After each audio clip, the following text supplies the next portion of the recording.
WomenSing. This year, a little early, International Women's Day is March 8th. That's a great reminder to turn off your cell phones. And I was also asked to request that nobody have any food or drink that is not water here, but we have something expected to you later in the other place, so just don't eat. Again, thank you for coming. We're very excited. Every year we try to collaborate with another artist or form or someone, and this year we have four masters of the word, four poets that will be here and read from their poetry, and afterward interactive, improvised, on-the-spot poetry with them using words from you. So the goal tonight is to have a joint artistic endeavor where we use our own words to promote justice for girls, for women, and for all who are encountering injustices. So I just want to say one quote, and then we'll keep with our program. I invite the choir to take the pews before the first poets come. So here's a quote from June Jordan, an author. She says, "Poetry is a political act because it involves telling the truth." So in the spirit of telling the truth, I invite our first poet tonight, Nazelah Jamison, followed by Brennan DeFrisco.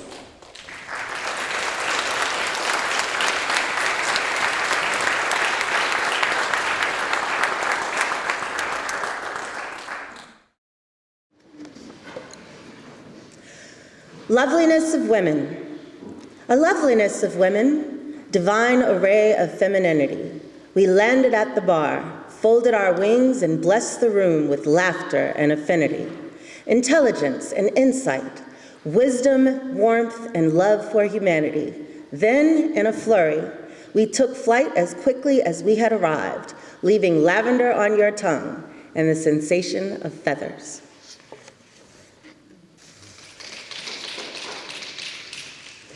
This poem is called Receipt. This is what you get for wearing a short skirt, a low-cut blouse, tight jeans, any jeans, black tights, a cable knit sweater, a hijab, a burqa, your skin. This is what you get for smiling, not smiling, making eye contact, talking back, not speaking, walking too fast, walking slow, walking alone, showing fear, showing no fear, showing up, screaming, not screaming.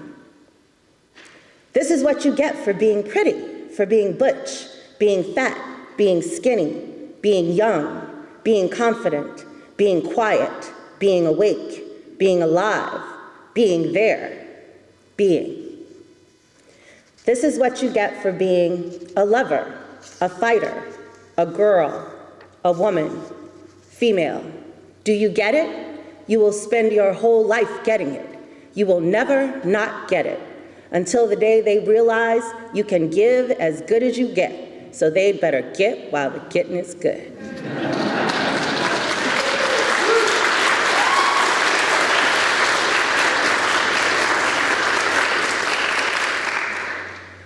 And this last piece is called Roses. You are the queen of roses. Life is a garden party. There are gnomes and moles, butterflies and ladybugs, shade trees, wicked weeds, all bowing to the sun. You are beautiful, fragrant, seductive, and dangerous. The dirt on your hands merely helps you to grow. Bloom bright. Wear your blemished petals with pride. Let your thorns draw blood. When you are not handled carefully, be majestic and imperfect. Spread your seed. Own this garden. You are the queen. Life is a party thrown every day to celebrate you. Thank you.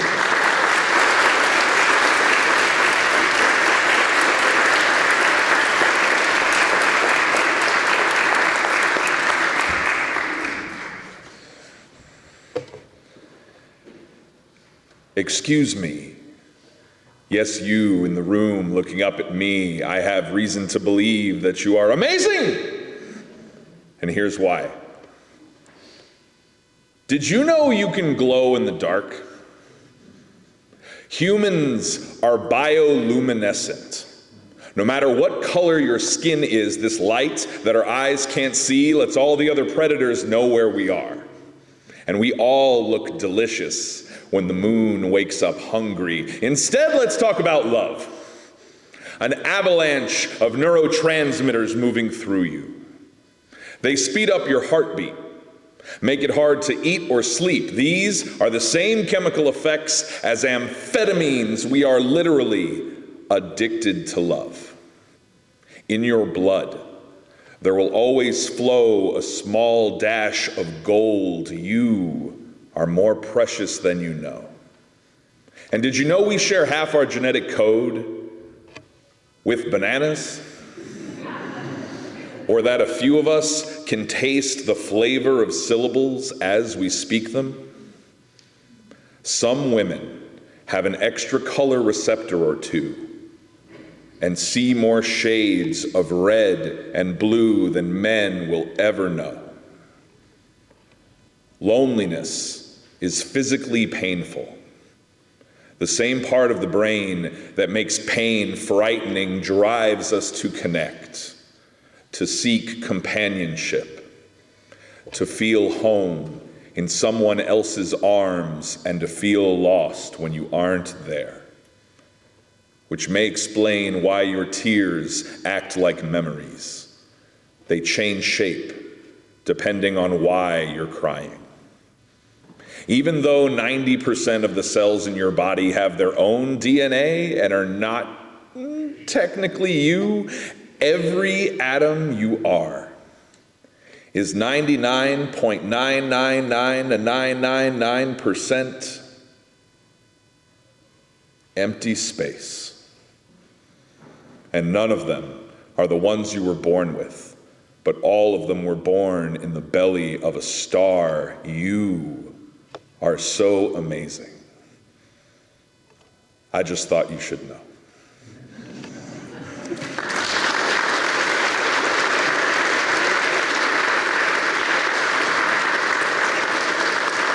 I'm grateful to have my mother present in the audience. So I charge the friends that she brought with her. Somebody needs to maintain who has the tissues. This is called She. She holds me before anyone else. She holds space for my chrysalis and gifts me all of space and time. She finds where I shiver and swaddles accordingly. She provides more than I am able to thank her for. She teaches and teaches and teaches. She tells me to be kinder to my sister. She tells me the waitress thinks I'm cute. She tells me she's never parented a 13-year-old before, and she is still figuring it out at the speed of the oldest child. She is hanging constellations of hope in the night sky. She is placing footholds on the tallest mountains. She is leaving caution signs along whichever path I walk. She is walking to the kitchen table with something that tastes like home. She is home. She is home. She is pulling back the curtain of the world. She is convincing me at the edge of the nest that I have wings. She is working, and I do not see half the work. She is teaching, always teaching me. She is teaching me about love every time my father makes her laugh. She is teaching me about love every time I stop someone else from shivering. She is teaching me about love every time I wake up, and her gift of the world is still here. Thank you.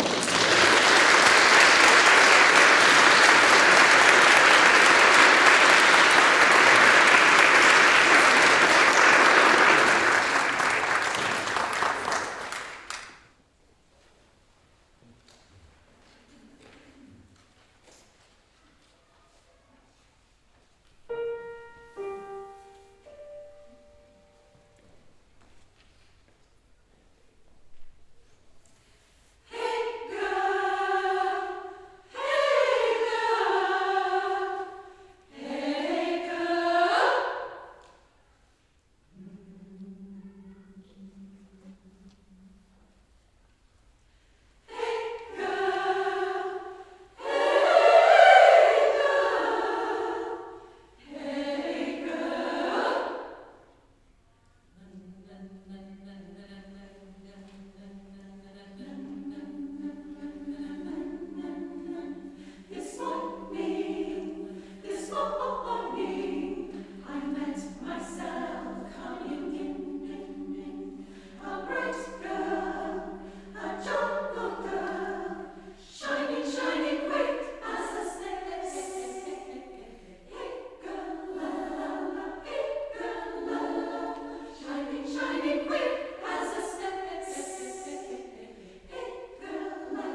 Hello, everyone. I'm going to be reading a piece called The Mother Tree. In Southern California, in the scorching sun of my childhood, I look for shade, but you don't have any. You are a strange mother. After buying a house, you cut down all the trees and begin to cement the front and backyards. The twisted walnut tree I love to climb is decimated. Then the plum tree and the loquat. The plum tree is young, but the walnut tree has spent decades growing here. You don't care. You leave the ground barren. In the forests of Canada, ecologist Suzanne Simard looks for the mother tree. I think about the beautiful childhood Simard must have had to imagine, to hope, that trees might love each other. Simard craves to understand the intimate connection between families of trees. She knows they share their vulnerabilities, tell each other their secrets and needs. You only love things you can control. I don't mind it so much when you cut down the loquat tree. The gang members in the neighborhood climb over the fence to steal the orange fruit. It scares me to know they creep while we think we are safe. I'm allergic to the loquat pollen. When I hide beneath the tree, it covers my skin with a layer of powder that doesn't wash off, just like your unkindness. And the years I spend trying to cut out the pain are also ineffective. Simard writes in her book that plants are attuned to one another's strengths and weaknesses, eloquently giving and taking to attain exquisite balance. When I'm in my 30s, I start to plant things. It's a way to build hope through the haze of my depression. Perhaps it's also a promise not to be like you. When I'm pregnant with my daughter, I plant fragrant pink roses in case she's like me and also likes to hide in gardens. I plant in service of the bees. When the insects arrive, I create a space for birds. I hang houses for them. I make sure they have places to hide. I leave out seed. I make friends with the scrub jays. When the snakes visit, I leave a shallow bowl of water to quench their thirst underneath the California sun. We all need shade, Mother. We all need love. We all need kindness. In my 40s, I stop needing you to love me. I decide to love myself instead. I use my love for my daughter as reference. I begin to love myself the way I love her. My husband builds an arbor to support my climbing roses. Their shade is pink and pungent. No drink of water feels as good as it does in a garden. When I'm done enjoying the birds, I walk back. I walk the path through the cistus and the ceanothus, my arms outstretched. The tips of my fingers caress the leaves and branches, careful not to bother the bees. As I make my way back, I mumble the words of love to the trees. I hope they know I'm one of them, that in the emptiness of my childhood, all I wanted was the green of their love, the blush of their shade, and the give and take of an ecology that knows how to support love. Thank you.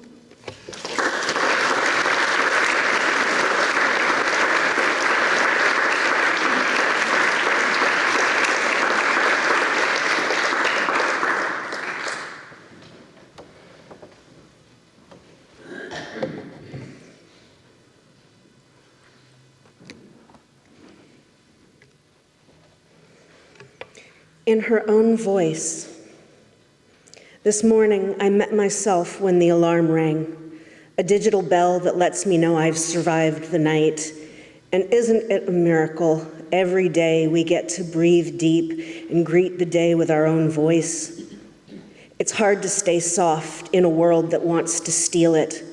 How can we bend enough to be enough without breaking our back from the effort? I don't know how we got here, but I do know this. I am a bell ringing, and so are you. We survived. I meet myself every morning, and you do too. So, to my girls who haven't met themselves yet today, become a bell and let yourself ring, because you've survived. Everything you've had to carry, you've carried. Dress yourself up in your own name and admire how beautiful it looks on you, how sweet it sounds on the tongue of someone who loves you. Here you are, finally on the high ground, or moving towards it, and here, there's a place to rest that's been laid out just for you. This is a honeymoon room now. Don't reach for the door. Why don't you stay in bed, sleep in this morning? I'll be your sister today. Let me make the coffee, let out the dog, make sure the kids eat before they go to school. Sisters are anywhere you make them. Just look, they're everywhere. Walking through the supermarket, running their fingertips over smooth mounds of tomatoes, sometimes crying softly in the bathroom stall next to you, or needing you to see her and call her sister when the rest of the world tries to wrestle the word away from her. I met your sister on the BART this morning, and I watched her rest her head on the cool glass to fall asleep and tell her stop. I saw my sister in the face of every woman getting off at West Oakland, and when the bell rang and the doors closed, I made a wish that they all kept surviving, especially when they think that they can't. What happens when a woman becomes a bell and rings out her survival like a song? She turns power into a crown, becomes ruler of her own body, with a sisterhood of hearts beating like a drum. I meet myself every morning, and you do too. And together, this me becomes a we, and in every face, we see our sisters. We become a chorus of bells with the heavens in our eyes. Yes, it's been hard, and it's been heavy, but we've carried it. We will always carry it. I'm an older woman now, and we are all warriors. We are all sisters and bells and warriors and survivors. In our own voice, I can hear every song my sisters sing, and in our differences, we become stronger. Just listen. Don't you hear that? That's what happens when a woman becomes a bell and rings out a song of her own survival. What a miracle. What a sound.